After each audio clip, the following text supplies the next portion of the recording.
time during the week. You're listening to BBC Radio London. I'm Tim Arthur here on a Sunday and every Sunday from 9 till 12. We're looking inside the papers with Jamie Kelsey-Fry, contributing editor at the New Internationalist. Good morning, sir. Good morning. It's brilliant being here. We're also talking about bullying today. There's a piece on the front page of the Sunday People which talks about Richard Blackwood intervening in his niece being bullied by phoning up the 14-year-old who was doing it and leaving some slightly menacing messages, it's been alleged, in the paper. And I was asking for you to call in as well and tell me about your stories about being bullied and how do you think the best way to deal with being bullied is.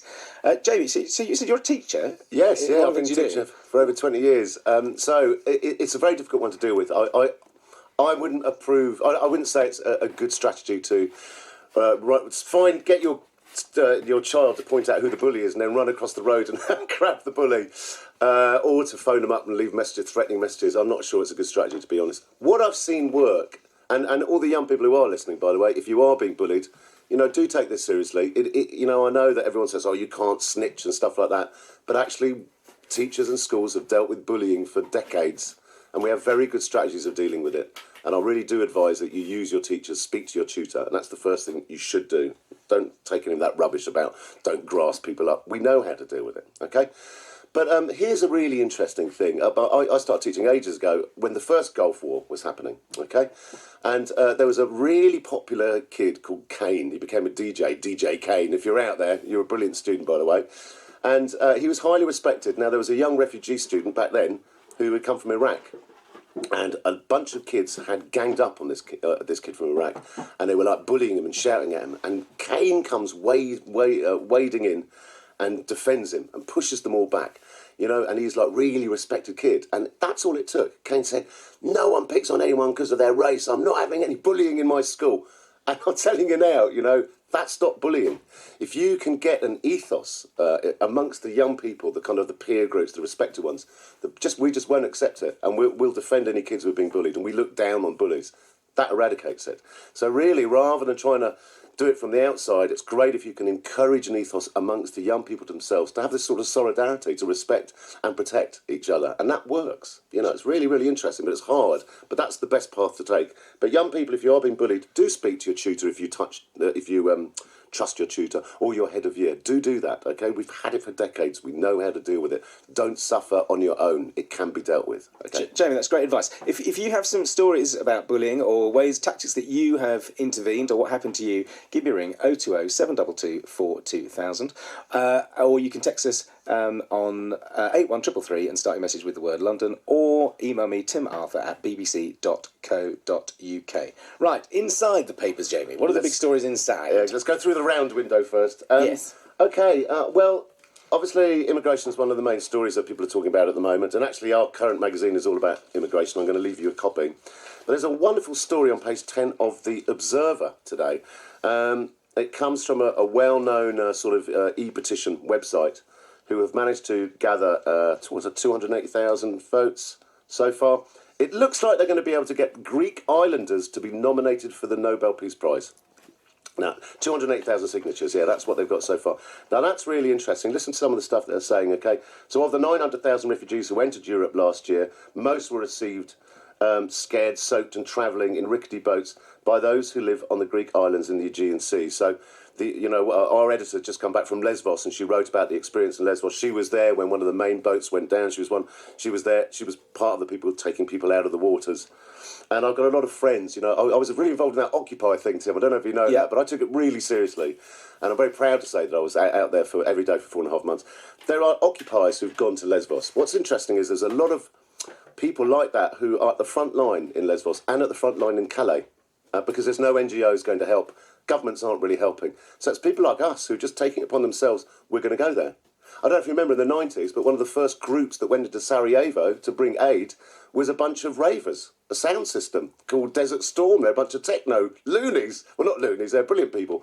But they saw what was happening and they went, right, they just got loads of clothes, loads of food, trucks, techno, and drove to Sarajevo. While the war's still going on. What's amazing, this particular refugee thing has really struck a chord, I think. Down where I am, we're not that far away. So I live down at Tunbridge Wells. We're not that far away from Dover and going over to Calais. And the amount of people I know who are just getting cars full of supplies, blankets, tin food, all sorts of things, and driving down. It's incredible. And it's everyone as well. It's not actually activists. It's just mum. It's like mums, dads. It's everyone. There's a real sense of solidarity. We hardly ever hear about it. But I know, there's on my Facebook feed, I constantly see people going over with a van. Anyone want to come along to help out? Yeah. And actually, it's people that are, I think, genuinely making a difference to this, because they're seeing the humanitarian awfulness of it. Yeah, that's what's extraordinary about the whole thing. It's people like us who are on these islands, coming from all around the world, and down in Calais as well. The whole bunch of people I was with yesterday, they're building ovens so that people can make their own bread and stuff like that. But yeah, it's just normal people from every walks of life. That's why this story is interesting. It's reminding us, I believe, of our humanity, because I think we can lose sight of it quite often. So I think it's a wonderful story, this, that the Nobel Peace Prize may go to the Greek islanders, because they just happen to be, they've got their own terrible situation. Austerity's destroying people's lives out there. So they actually had what was it's called a humanitarian crisis. It's at that level due to that, completely unfair austerity that's been placed upon them. And yet they could completely open arms to all these people coming across, because this is what it means to be a human being. And to see it close up to your face, that affects everything. These, if you're just looking at the TV and looking at papers, they're distant people, distant brown-skinned people, nothing to do with me, all far away. Go there. They're us. It's humanity. Actually, this is what we do. I would love to hear, if any of our listeners have been to the jungle over in Calais, if they've been there and experienced it, I would love to hear from anyone to just give us a real insight to what it's like, especially this time of winter. It must be horrendous over there at the moment. If you could give me a ring, 020 722 42000, I would love to hear from you. If you've got a direct experience, that'd be great. That would be really, really lovely. Yeah, other things. Can I give you a quote from that before I go? On the screen? Yeah, of course. So, by opening their hearts, the islanders sent a powerful message that humanity is above races, above nations. I'll never forget seeing young girls being rescued from a boat on Lesbos. They were smiling. They didn't have suitcases or any possessions except their end-of-year school certificates written in Arabic. They laid those down in the sun to dry out. It was a combination of tragedy and hope. It's just amazing that, for my friends who are there, they're saying that the hope, the relief of arriving there, and then the hope that I can have a life now. It really puts into context the awful situation that these people are coming from. And there's a strong argument to say that our governments and the US governments are very much responsible for the situation they come from, or they're at least connected to it. If you want me to go, shall I go into another story? I'll go into a story. Yeah. There's one of the things I've been fascinated by this week is the return of an old nemesis of mine. Maybe of the Western world, maybe not, maybe a hero for some people. But it's very interesting to see her back on the scene. This is the lady who's made a comeback all of a sudden. Yeah. You ready for a commander-in-chief who will let our warriors do their job and go kick ISIS ass? Ready for someone who will secure our borders, to secure our jobs, and to secure our homes? Ready to make America great again? Are you ready to stump for Trump? I'm here to support the next president of the United States, Donald Trump.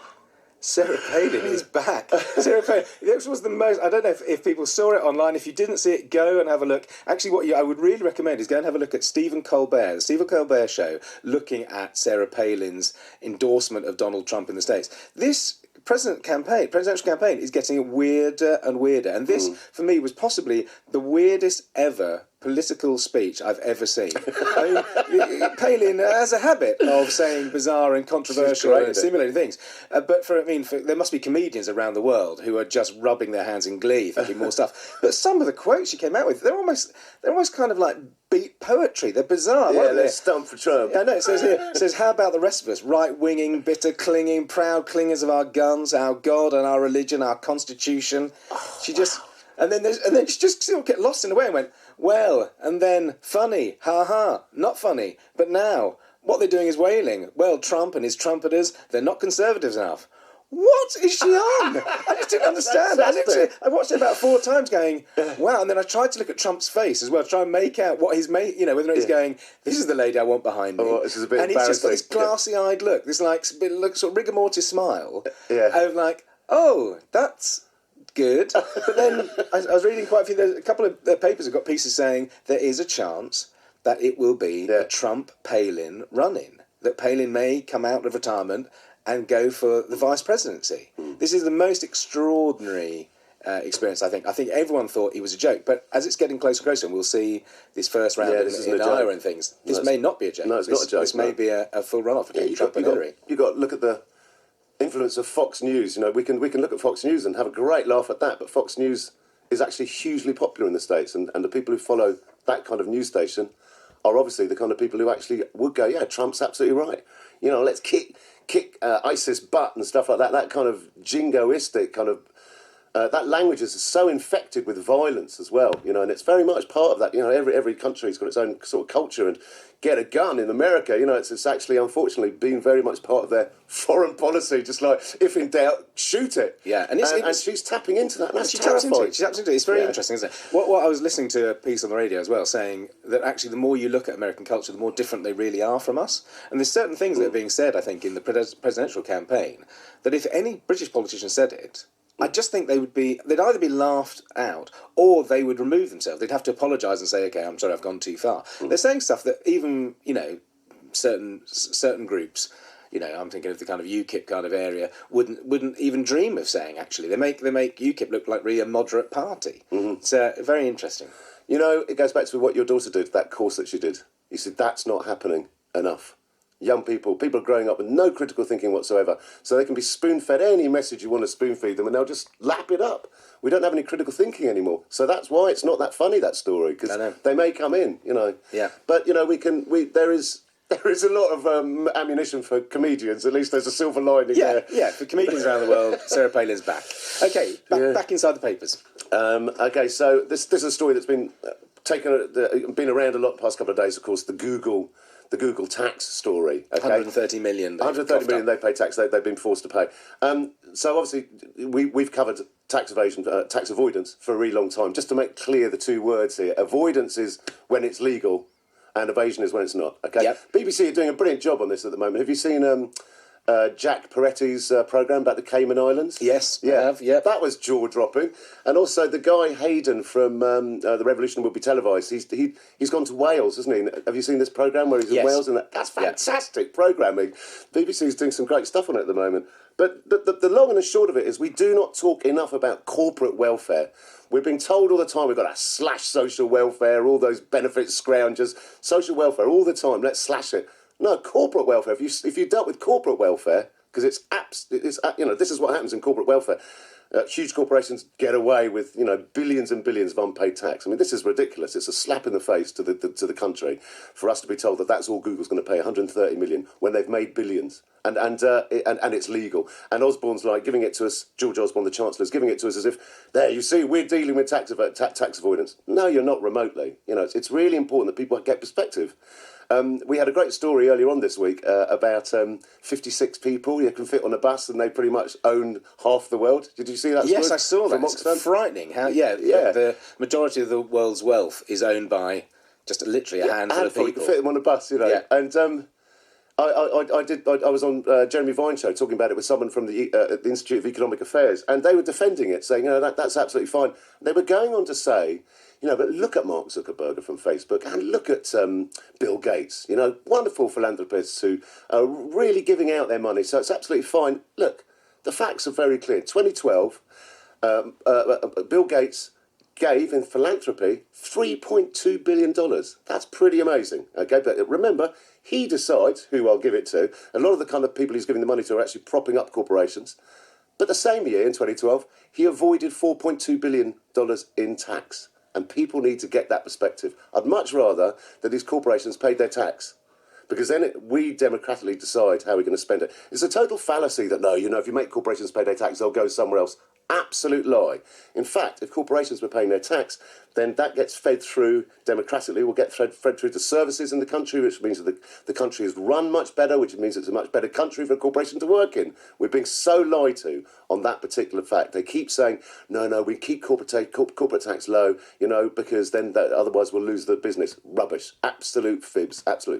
And we need to actually come together over this. It's not a party political thing. It's just a British people thing. We cannot be robbed anymore. Do you know what I mean? The idea it's interesting. So it's your opinion on that one. I'd love to know as well how angry people genuinely are about it, because you're obviously really passionate about it, and I am, but in a kind of, like, I know I should be more worried about it, but I'm sort of not. I'm sort of on the edge. I'm that kind of like. Do I want? I've got that thing in my head where I go, actually, if they're investing in people, if they're employing people, Yeah. then and that money that they're not paying in tax is actually going to build their businesses, which is employing people to do that. Having run a business, I sort of get that. Do you know what I mean? But we wouldn't have dreamt of, we always paid our tax, we did the things. Yeah. But are they reinvesting in people, or is it just amassing wealth? And what the frightening thing about the thing you said with, you brought up about those rich people at the top is just the amount of wealth they're amassing. They're just amassing it. Absolutely. And then it's interesting. Right, one more story. What have we got? One more. Okay, well, what was the last one?